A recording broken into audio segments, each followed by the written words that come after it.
Welcome to Cardboard Box Games. I'm Adam. I'm Adam. I'm Andrew. And this is episode 26, where we're going to be digging into some specific cards on whether we should hold them, situations we should hold them, and situations that we should just play them. All right, let's get started.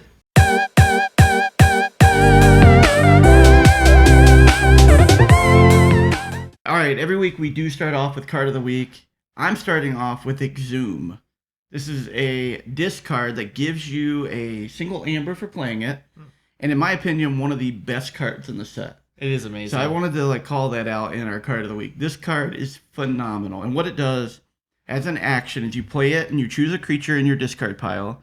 You may play that creature as if it belonged to the active house and was in your hand. So I have played this card to bring back a gatekeeper to keep people from foraging. I have played this card to bring back a helper bot that then allowed me to play a card in my hand to keep them from foraging. This card is phenomenal. I can't say enough good stuff about this card. And if you haven't had a chance to play with it, you should definitely check it out. What do you guys think about Exhume? I love that card. Whenever my opponent's about to forge a key, I can play Charette on them. Whenever I want to empty my hand more, get a Yerk, old Yerk. Yeah.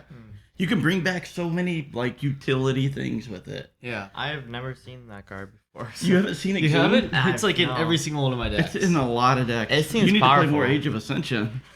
Man. No, I just need to get the card. Yeah, in one of your decks. Oh my god, that's one of my favorite cards of this set. I'd love to have two in a deck. I haven't It would seen be two amazing. yet. All right, Adam, over to you. So my card of the week is a Brahmanar creature called Brahmo. It's a 4-power creature with 1 armor. Its ability is play, deal 2 damage to each enemy flank creature. I love this card. Especially with Ganger Chieftain.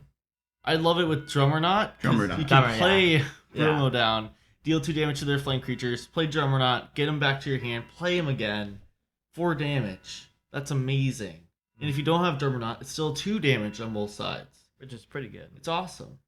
I love it, because then when people are using taunt creatures to protect their weak guys on the sides, I can just 2 damage to them. He is an awesome combo, especially if you can recur him and play it again. I like him. And there's so many little creatures. So not only do I like that you can pick off little guys on the end, but I also like that people aren't thinking about him yet. So I've noticed people not paying attention to what they're putting on their flank. So if you got Brahmanar or you're playing against a Brahmanar deck, keep an eye on okay, if they have a Brahmo that's going to come down and do 2 damage to my flank, am I going to be hosed? Because I've been able to hit their 2, kill them, the flank went in, so then their gub on the inside died, and and then they had a Nox on the inside of that died. It was a pretty a chain reaction thing that happened. So that doesn't happen often, but pay attention to how your line is set up. Mm-hmm. All right, Andrew, what's your card of the week? So I chose a Logos card, and you gain an amber for playing it, and it's an action. It's called Poke, and it's D1 damage to an enemy creature. If this damage destroys that creature, draw a card. I think it's a pretty good card, because there are big creatures, but Shadow and Logos also have very tiny creatures. And there's a lot of Logos decks with 1 or 2 power creatures, and it can be pretty useful in battle. In my opinion, it's really hard to kill creatures just with 1 damage. It's very hard. But So- it's pretty much a free amber, though. It is a free amber, which is pretty nice. And also a damage on a creature. I've probably played that card. I'm trying to think, I play a lot of AOA so far. I probably maybe played that card 1 time to where it actually killed a creature. Really? And I probably, out of 10 or 11 times I actually played it just for the amber, I never found opportunities, because there's so many big creatures They are. that I couldn't deal with. I got lucky one time that I was able to do, the turn before, the 1 damage to everything Whistling Darts card, and then there was an Umbra on the field, so I was able to kill that and draw the card. But you're right, you do get an amber for it, and sometimes that 1 extra damage can matter, for setting up a future turn. I would just say the second ability of drawing a card is probably pretty slim pickings with that card. Very hard I've to got it get. to work tons of times, actually, in battle. I never got it to work, and I have 2 in one of my best decks of Age of Ascension. That's interesting. It's so funny how different gameplay experiences everything are. Yeah. All right, so I want to give you guys a little backstory, okay? While we jump into our main topic. I was watching the Origins Vault Tour casting, and there was something interesting that was said during some of the casting, which, by the way, I'm so thankful they did that. It was so much fun. but I think there's a disconnect between a lot of us in the community. And one of the big things is like, should you play a card or should you hold a card? So I wanted to take a moment to at least share my thoughts on that and hopefully your thoughts as well, because I don't fully agree with some of the comments that were made. For example, I think there's a lot more strategy around when you hold a card and when you don't hold a card. And I think that goes into that stage 5 that I was telling you about, where you need to predict what your opponent's going to do, not only now but in the future. If you want to know what that I mean by that, you can go back and check out our last episode 25. But anyway, I wanted to take a few minutes and have us each pick 3 cards, and then we're gonna dig into like situations when we would play that card and just get the amber for it if it has it, or we would hold on to that card, or maybe like just kind of like talk about situations. And I think I wanted to start off, and I'll just do the first one just to set the groundwork. Mm-hmm. So this is a card that is a discard, Control the Weak. Everyone probably knows this card by now, but anyway, gives you an amber. So that is a huge thing for this. You get an amber out the gate. But you basically are telling your opponent what house they have to play next turn. So you say like, all right, you're playing Brobnar next turn. Now, the questions that I put together for this, I put together 3 questions. The first question is, if I have this card in my opening hand, what are my thoughts? With Control the Weak in particular, I'm not thinking about mulliganing. Really? No, because I think Control the Weak is a card that you really want to save like late game. So what I'm hoping to do at this point is I'm thinking I'm just going to gain the amber from that. I maybe slow them down a little bit or force them to do something a little bit. But at the end of the day, I'm not really thinking about getting rid of this. I'm not thinking about holding on to it. I'm just going to play this card when I go to Deuce. But I do want to talk about situations when I would hold on to this card. And that is when I'm setting up a win for my 3rd key.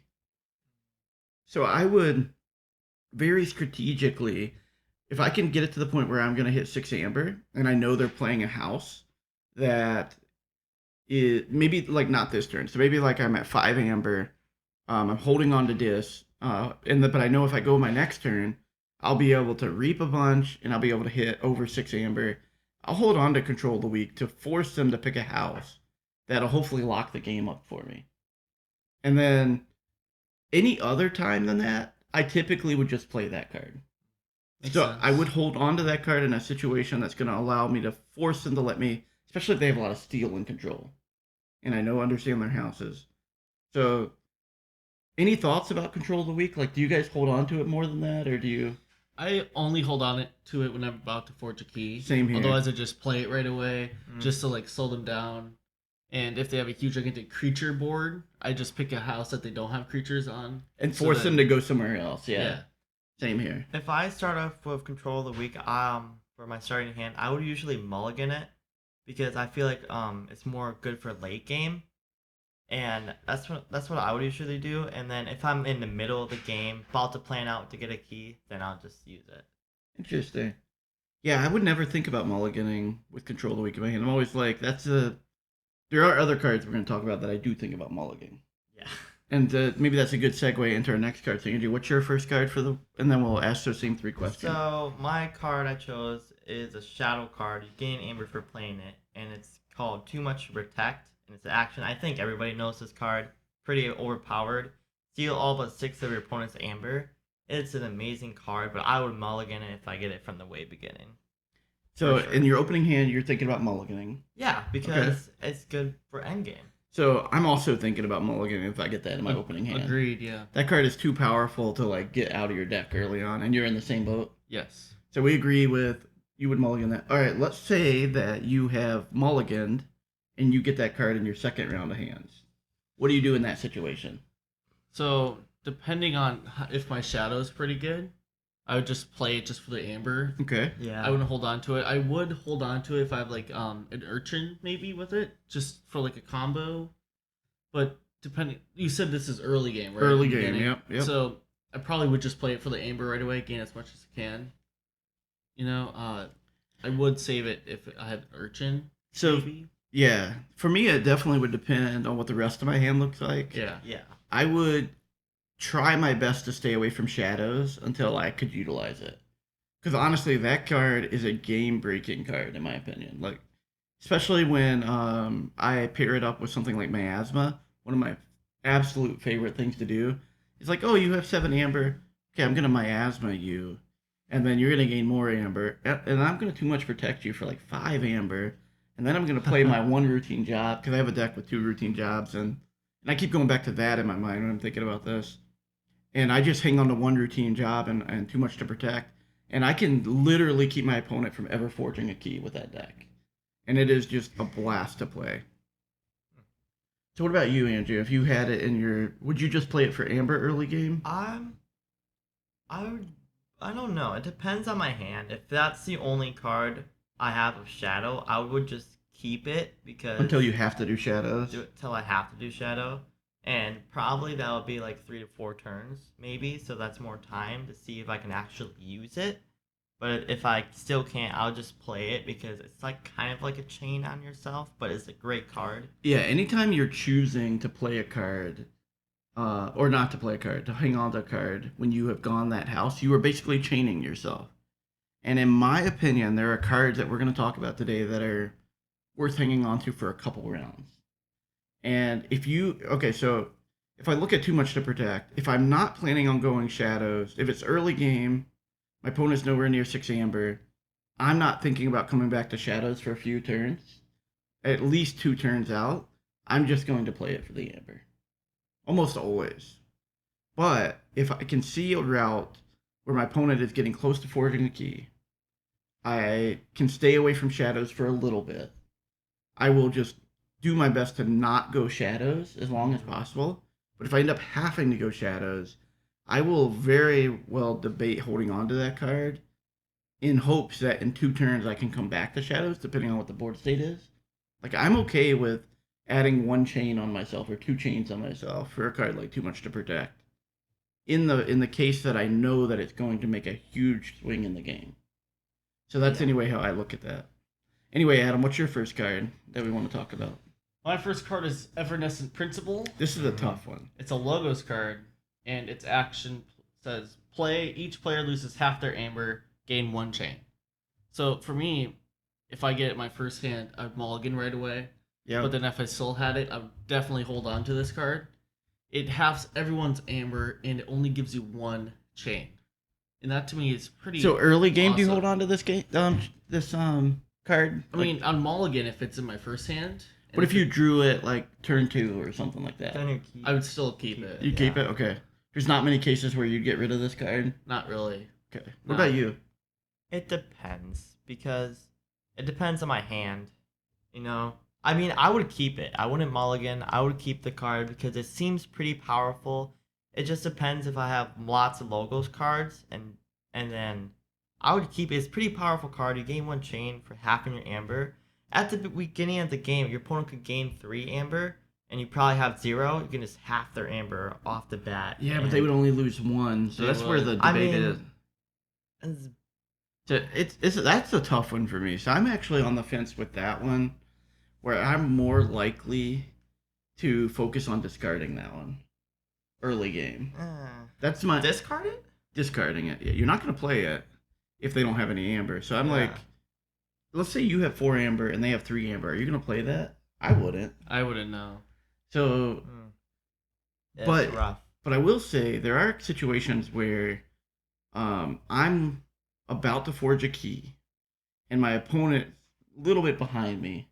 If you can get to the point where you just forge a key and you have basically 0 amber at that point and then half everyone's amber, Then it's good. that's pretty amazing. So is. again, it depends on game situation. Opening hand, 100% mulligan if possible. If I draw it into my second mulligan hand, I'm looking at probably discarding that card, unless for some crazy reason my opponent has like come out of the gate and gained a bunch of amber. Yeah. Then I'll just play it, hit them, and then I'll gain the amber I've got. But let's say by the time I go Logos, it's 1 amber to 1 amber. I'm discarding that card, and I'm just gonna keep moving on. Because I that makes probably am not coming back to Logos for 3 turns, so that card would effectively add, 3 chains plus the chain you get for playing it, plus it affects your amber. Anyway, that's the way I look at that card. And it's a tough one though because that card can save you. It can. All right, so I'm gonna go to my second card, which is Gatekeeper, and I'll read off exactly what this card says. Great card. Let me pull him up here. So Gatekeeper, it's a Sanctum creature with 5 power and 1 armor. One of my absolute favorite creatures to play because it gives you a way to stop people from forging in Sanctum, and its playability. If your opponent has 7 or more amber, capture all but 5 of it. This is a card that I actually, early game, if I have it in my opening hand, I do not mulligan that. If my rest of my hand is good. Do you? I mean, if my rest of my hand's good, I would keep it. But then if my hand's horrible, I would mulligan that hand. I would mulligan it if it's my only way to control amber. But my deck that I play this in pretty consistently, I have ways in every house to mess with people's amber. In archive. And I have ways to archive it. And there's ways to bring things back, like if I wanted to. And I want to get through my deck quick so I can get back to that. Yeah. But I do not think about... as long as the rest of my hand is pretty strong, this card alone does not make me think about, in that particular deck, does not make me think about, mulliganing. Would it make you think about mulliganing? I would mulligan because I feel like it's more late game. It's definitely more late game important. Like having at the way beginning, your opponent's still trying to get its amber, and you are just gonna hold it on because you don't want to use his ability while. Oh, I just play him. I guess that's where I would go to my second question, which is, do I just play him or do I hold on to him? Unless my opponent is getting near forging keys, I just play him. I get him on the board, and I just have a body out there. So let's see. What was my other question that I had? Are there times that you would want to hold on to Gatekeeper? I mean, of course, when your opponent has about to get enough to forge a key. When your opponent has a bunch of maybe creatures on the board to reap with them. Mm-hmm. What if you had a hand of 5 cards that were a different house and 1 Gatekeeper and no Sanctum cards on the board? Would you go Sanctum just to slow them down a turn? I mean, if they're over, let's just say they have 8 7 amber. Yeah, 7, 8 amber. And it's no one has a key yet. And I would probably just try to also gain a key with them. Because I do think a bunch of amber value, and that's the mistake I see people do with hanging on to cards a lot of times. You need to figure out how you can shape your hand to set. Because if you're holding on to 1 or 2 cards, you need to make sure you can shape your hand around them working around that in the future. So if you were to hang on to Gatekeeper and all 5 of your other cards, you're basically locking yourself in a bad spot at that time. Yeah. Gatekeeper is great when you just need to slow your opponent down and you can put them in check. So that's when I'm always thinking about hanging on to cards. If I can stop them and have enough to put pressure on them so I can forge before they do, that is the pristine moment, in my opinion, to hang on to cards. All right, Andrew, what was your second card? My card was Swindle. It's a shadow card. This is a tough one. And it's an alpha card, so you have to play it as your first turn, and a mega card, so it ends your turn, and pretty much it's an action play to steal 3. So it's me and Adam went against each other, and I started off with this card, and I mulliganed, and then I got it in my second set, and I discarded it. Yeah. I would definitely discard it. I personally not a fan of that card. Me either. I mean, even in late game, if they're about to forge key, I still don't like the card. Because you can't affect the board in any way. You can't. That is a card that I would lean towards discarding unless it was your only thing that you could do. For example, adding to the board, especially in the Age of Ascension day, is so important. I can't even emphasize that enough. And this card takes that opportunity away from you. So this is a card that if it's in my opening hand, I'm actually, as long as the rest of my hand is okay, I'm probably not going to mulligan. Just going to discard it? I'm just going to discard it when I go to Shadows. And in the case that I have a good Shadows board, which is when this is the most pristine, is your board is better than their board, it doesn't even have to be Shadows. I think it's before I said Shadows. But you have a great board, and they're about to forge, and playing this card, you're still going to have a better board than them, but you keep them from forging a key, and now you put yourself in check. Like that is when you want to play that card. Yeah. There's been very few times that I've held on to this card that it's ever been a good thing. So I can't think of a thing except for maybe towards the end of the game using it just to keep them from their third key, so it puts you on your third key. Yeah. And you try to shake the board like that. I don't know. I think that's pretty much how you can use the card. It's a strong effect. I mean, it's a 6 amber swing. They're losing 3 and you're gaining 3, but you do nothing else on your turn. All right. So, Adam, what was your second one? My second card is Spirit's Way. The Spirit's Way. This is a tough one too. It's a Sanctum card. It's an action. When you play it, destroy each creature with power 3 or higher. Okay, so for me personally, opening hand. If it's in my opening hand, I would most likely keep it. Okay. Depending on what houses they have. If they have like Bromnar Sanctum, definitely keep it right away. How many creatures are you hoping to kill with this thing? I'm hoping to at least kill like 2, 3 with Okay. it. Because right away, if my hand have Sanctum creatures in it, after their first turn, they most likely played creatures down. So then I just play Spirit's Way first, then play my Sanctum creatures down, and then I will take over the board control. Yeah. Right there, and then I would never think about mulliganing if my hand is horrible. I would mulligan if I don't have. But not because of that card. Not because of that card. Yeah. No. That makes sense to me too. I think the Spirit's Way is actually a good example of a card that there are times that you love having that card in your hand, but if you're behind, this card allows you to catch up. It does. If you're ahead, you just discard it if it's going to blow up more of your own creatures. So this is a great example of a card that I don't think you'd ever just hang on to it for a future turn. I think you would play it when you can get optimum value or discard it. Is that true? Is that how you look at it? Would you ever discard it? I mean, if I would discard it if I have if I'm controlling the board with a bunch of my Bromnar Sanctum creatures, because that's what I have this card for. Yeah. And I would never play it when I have 5, 6 creatures on. Yeah. Unless they have a huger board than me. It is Greater really board, awesome though when I did a Brobnar turn to you and you're like, oh, we're gonna kill all those guys, and then I'll play my board and I'm like, oh man, that's brutal. Yeah. That is a great setup for that thing. It is actually probably a good early game card Really? against certain houses. Yeah. If they're playing against Shadow, Logos, Logos. and maybe Dis, because Dis doesn't have too I many. mean, they have some. Yerks, They have some. Chariot. Yeah, Charette. Yeah. I think Yeah. for Untamed, this card would be okay for, because most of their creatures are pretty big that I've been seeing in the newer set. There's a lot of big creatures in Untamed. Yeah, I think that's an interesting card. Logos and Shadows, though, I'd be really bad against those. It would be. So Of let's course. let's move on to my last card. My last card is going to be Miasma, and this is the card that is actually the one that I really wanted to talk about the most, because it does give you an amber for playing in it, and it simply makes your opponent skip their Forge Key step. And to me, this card is a prime candidate for mulliganing early game, because this card is important late game. This can buy you that one turn you need to win the game.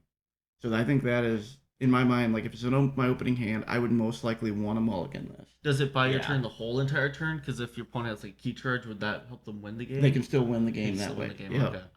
So yeah, it does not make them not be able to forge a key. It's just they have to skip their forge step.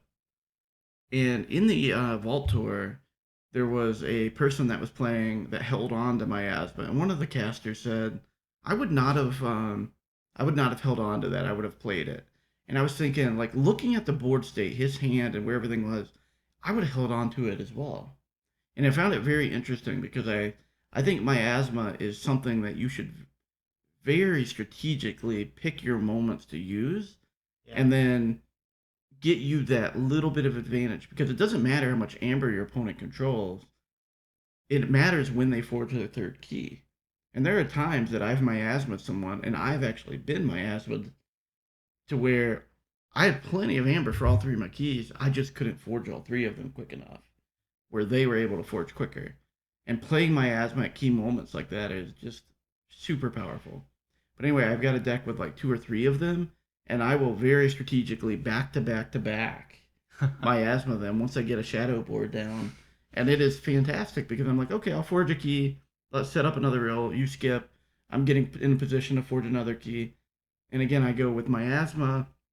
If you can put them in check, if you can be in check, prevent your opponent from forging, there's no reason Not to play this. not to play this card. Yeah.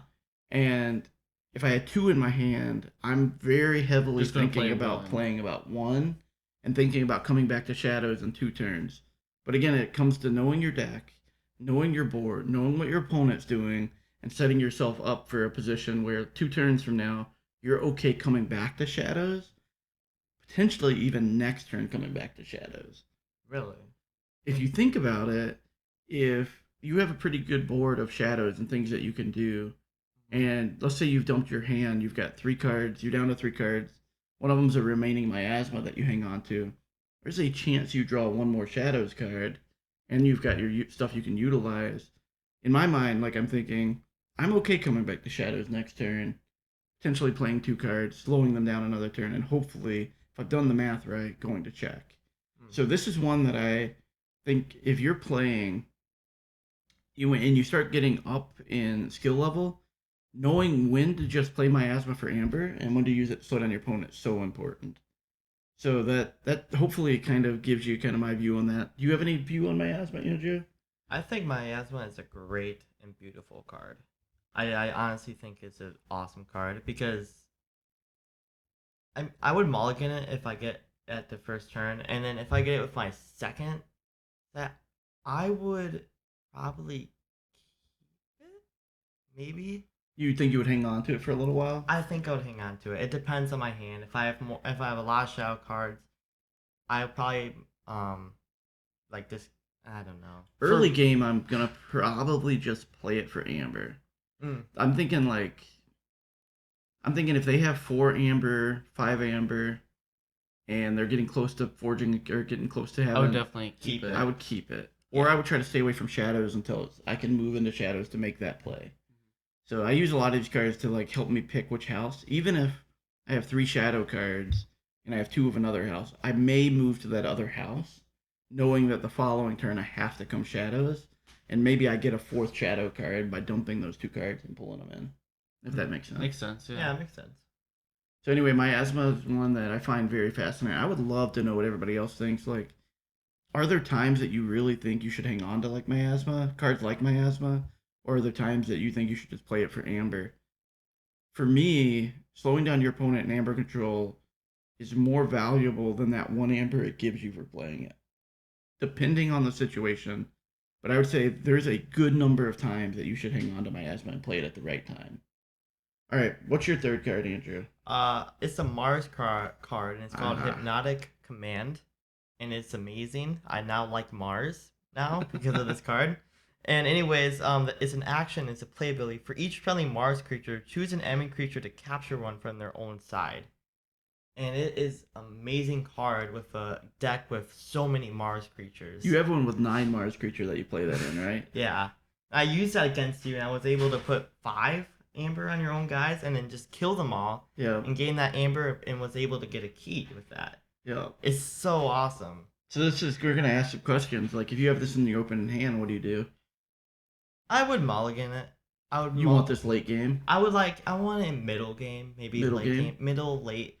It depends. But I think You want a Mars board with it. I would want a definitely Mars board with it. And what's so good about this card is it's not an alpha card, so I can play Mars creatures and then use it and then just They don't have to be ready. They don't have to they be don't ready have to be either. ready. That is I incredible. know. That card is amazing. That card is awesome. So that's why I like it so much. So is there times that you would just discard that card or play it for 1 or 2 value? I would play it for 1 or 2 value. Any value I can get from this card is awesome. Because it's basically like a delayed steal. So even a Yeah. delayed steal at 1, It's it's pretty good. yeah. I mean, as long as you can actually get that back, because I've used that card on enemies, and they would have tons of Sanctum and Bromnar creatures, and I wouldn't be able to get it back because I don't have any board wipes with my deck with it. But, Yeah. I mean, super- if you get a good Mars deck with a lot of board wipes and lots of Mars creatures, I think it could work out really well. Yeah, I would probably play that card even if I only stole 1 amber. I don't know, or captured 1 amber rather. I probably would be looking for opportunities just to slow them down a turn with that. Mm. But the times that you can get like a big blowout, and it depends on the game situation. Because if you're seeing like you're gonna have a big turn where you can play like 3 Mars guys, you already have 1 or 2 down, 5, and then you can get their creatures to capture 5 amber. It's pretty incredible. It's amazing. What about you, Adam? What would you do with that card? Would you, in your opening hand, would you mulligan it? I would mulligan right away. Yes. I mean, unless I've already have Mars creatures, maybe. Yeah, that's a good point. If I'm actually. first, then I'd let them go first. Or if I'm first and they go second, they gain some amber. I might as well just capture it right away in their creatures. Yeah, that's true. So then later on, I kill those creatures, gain that amber. So yeah, if you end up with like 2 Mars creature and that card, I maybe would hold on or just play it too. And I'll probably Yeah. just play it. yeah. I mean, if it can stop them from, it can just delay them or stop them from getting a key. I think it's worth it. I really like that card though, and I'm very surprised like how powerful that card is. It is. So how about you, Adam? What's your third card? My third card is also a Mars card. Hey, It is Key Abduction. This is a good one. So you play this card, you gain 1 amber, and its action is play, return each Mars creature to its owner's hand. Then you may forge a key at +9 current costs, reduced by 1 amber for each card in your hand. For me, I love this card. Opening hand. Opening hand, I would probably mulligan right away. Okay, Yeah. you want this later? I do want this later. And if I do get it in my second hand, I might as well just play it right away for the amber. Or like maybe even hold on to it if I have Mars creatures just to heal them all up if I do attacking with them. Yep. I love this card because it's a really awesome way to forge keys if you have logos in it. Especially you can archive a Yeah. bunch of cards. Of course, yeah. And collector worm. Like you can collect things up. Yes. Actually, collector worm. But it doesn't really work. help Yeah. you because Yeah. you Never don't mind, get that's a their bad cards. idea. I mean, It's a good I card. have a though. deck with Mr. I forgot the one guy, but neighbor of this creature gains destroyed. Archive this creature. Archimedes. Oh, Archimedes, yeah. yes. He's awesome. When a board wipe happens, you archive all those cards, and then You can key abduction. Yeah, That's next pretty turn. awesome. All right, so this card gives you an amber. So early game, I would probably mulligan too, but if I got it earlier and I I'm might nowhere just near play that, it. I'm just gonna play it for the amber. You're in the same boat. Yeah. The one thing that a lot of people forget about that card is you return your enemy's Mars creatures to their hand too. Oh, really? You return everybody's Mars creatures to their hand. That would have. I see a lot of people play Mars key abduction, and they don't realize that they return everybody's Mars creature. Each player returns their Mars creatures to their hand. Hmm. It's actually pretty powerful in those situations. That would have helped me when we were battling with group of people yesterday. Yeah, we played last night. Uh, Is there times that you would with that card? Is there times that you would hang on to it, like for key abduction? I mean, now that I know that can actually help you, pull everyone's Mars creatures up. If they have a Mars deck, also, I might keep it depending on how strong their Mars are, so I can Yeah. return everyone's and set them back a turn. Because then for me, I can just play them down right away. I saw you win with that deck. I have 2 key abduction decks. And Yeah. I won with one of them.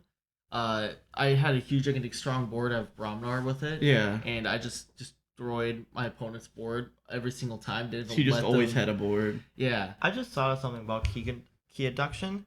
It could be helpful, and also can delay the opponent because they return. If they have that Mars guy that +2 for each neighbor, that could be stopping you from getting your key. You could do key abduction, return that to their hands, so they have to choose Mars to stop you again, or Yeah, just clog their That is hand up true. a little bit. clog their hand, make them have to make them delay a turn, so then you can have another turn to catch up. So it's pretty So interesting. many times though. Like reread key abduction again. Like when you read it. Okay. Play, return each Mars creature to its owner's hand. See, that first part is something people forget about. Play, return each Mars creature to its opponent's I hand. just skip over that basically. Yeah. So I find it funny. Those are some things that are interesting. And I was saying last video, like Gub, I was forgetting like Gub actually The gave things taunt. taunt. Yeah. But yeah, it's really interesting how everybody looks at this game a little bit differently. And I think when you want to hold on to a card, you need to be at a certain level of play with your deck to know when to do that. If you're going into a new deck, I think you just jump out and Play it right away. play everything. you need to understand how your deck can get amber, and you just go out and get as much amber as possible. But honestly, when you're really wanting to win a lot, that's when you should start thinking about, okay, my opponent's going to be doing this. I'm going to be doing this. Next turn, I'm going to do this. I want to come back to shadows. I'm going to use my asthma at this point. And you're just constantly formulating this game plan that changes based on the game state. And like the deck that I play against you guys I don't think we found a deck that can beat it yet. We did not. And it's because I know that deck so well. And I hang on to things at key moments. Like sort of what you guys do with Control the Weak. There are times that you guys have slowed me down and were able to get a key on me just by Control the Weaking me. Yeah, it's really hard to gain even one key against his deck. He has like everything: Doorstep to Heaven, Gateway, Gatekeeper, Too much to protect, routine jobs, urgent, miasma. It's a fantastic deck that I so enjoy playing. And I always feel like I have an answer to things in that deck. You do. I mean, every single time I think you can't stop me. You Stop me. Yeah. I'm like, what? How much steel and capture do you have in that deck? I know. And I can just slow my opponent down for so long that and I get through my deck really quick because I can archive things. And you have so much raw amber. And I have Time Traveler in there, so I can draw a bunch of stuff, and I have Mother in there. It's just an amazing deck. And that's the deck I'm going to be taking to the Archon tournament this week. You're going to get chains on that for sure. You're most likely to battle each other at it. That's not going to be good. Yeah. So in closing, since we're getting kind of long on the video and the podcast, we just hit 200 subscribers on YouTube. We're really excited about that. That number fluctuates, so it might go down, but right now we're 200. We just want to say thank you to all of you for your support and coming back every week to check out our videos. If you want to leave comments below, we read every one of them, and I'd love to know kind of your thoughts on when you should hold and when you should play cards, because the people that we're casting are very good players, and the two casters had mixed opinions on when they would play or hold cards, and I honestly think that's the beauty of KeyForge, is there's no formula. It's just a matter of like making the best decision we can. All right, that's it for me. Do you guys have anything else in closing? That's really it. Yeah, I think just keep playing KeyForge. Enjoy Age of Ascension. See you guys next time. Keep gaming. Keep gaming. Bye, guys. Bye, guys.